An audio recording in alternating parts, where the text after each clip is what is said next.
Right. So I want to thank all of you all for coming to the end of the year leadership meeting for P.O.E.T. People of Extraordinary Talent. We have to go into 2014 making sure that the membership realizes the direction that we want to go in as an organization and as a movement. Earlier on this year, we set forth a 10% plan. And that 10% plan meant that if there were 365 days in a year, that we would ask the members to at least donate 37 days out of a 12-month calendar year for charity purposes. And that includes also the membership meetings that are once a month. So that takes away 12 already of the 37 days. And then we have the benefit fundraisers that we do. We have the Unity Convention in July. That's another day. We have the P.O.E.T fundraiser in May. That's another day. And then we, of course, we have the banquet in December. So that's 3 more days on top of the 12. So that's already 15 that we want members to obligate to attend and to go to. But what I want to do right now is go into the P.O.E.T bylaws and constitution. And I want to make sure that you all as leaders are brought up to speed on the P.O.E.T bylaws and constitution, so that when a member asks questions about anything concerning the P.O.E.T organization, you'll be able to answer them based on the education of the bylaws that we have. And of course, potential members are always asking what P.O.E.T is. What do you guys do? What are you guys involved in? And we need to be able to articulate exactly what that is in a form maybe of like a sentence. So if someone asks you, well, what is P.O.E.T? P.O.E.T is an artist activist movement that donate our art for community services or community purposes. That's it, that's all. Now if they want to go into detail from there, we can go into detail from there. We've made some great accomplishments this year. We were awarded the 2013 National Poetry Award for Best Radio Station.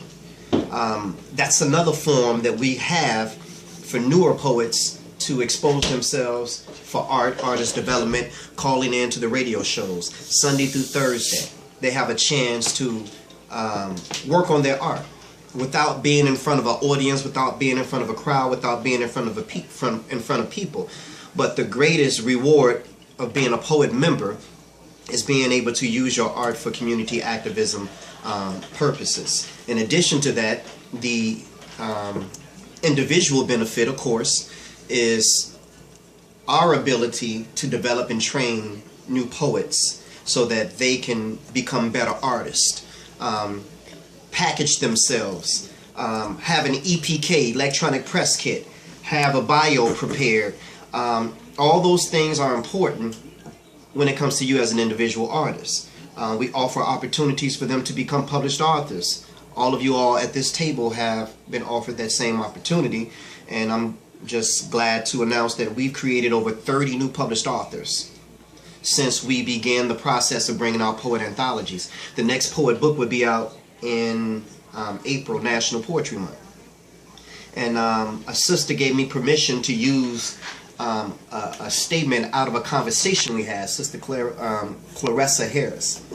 She said, she's about to join P.O.E.T. She said, P.O.E.T, one nation under pen. And I was like, wow. That was just like, that was, I was scared to ask her, could I use it? But it was just a conversation, and she definitely gave the permission. So when you go to the P.O.E.T Constitution and Bylaws, and you turn to page 1, right here you have original membership, dues and fees. And then you have teens, seniors, and out-of-state and out-of-country membership. And then you have new membership right here on the first page. And then the second page, we have membership meetings, voting rights, leaders, who your leaders are as far as the titles, what they hold and what they do.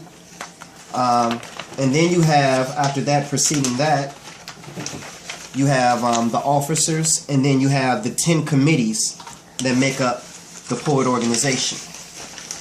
The 10 committees that make up the P.O.E.T organization. And I'm flipping through this kind of fast, and we'll go through it in a moment. But code of conduct also is definitely important for POET members to carry when you're representing POET, carrying yourself in a decent light. You know, if we say that we're representing the community, if we say that this is what we're about, then we need to be making sure that our presence is that in these streets when we're out there on these streets. And so being a POET member is not about being lyrical. Being a POET member is not about being the best stage performer, the best writer. It's simply about using the gift, your art, your talent for community purposes. And this is what we have to make sure the existing members in POET know, just in case they have any doubt. And this is what we have to make sure potential members know. It's not a place where you come to perform on a big stage like the Ice Theater, DuSable Museum, or anything like that. It's about strictly using your art, your gift, and your talent for community purposes.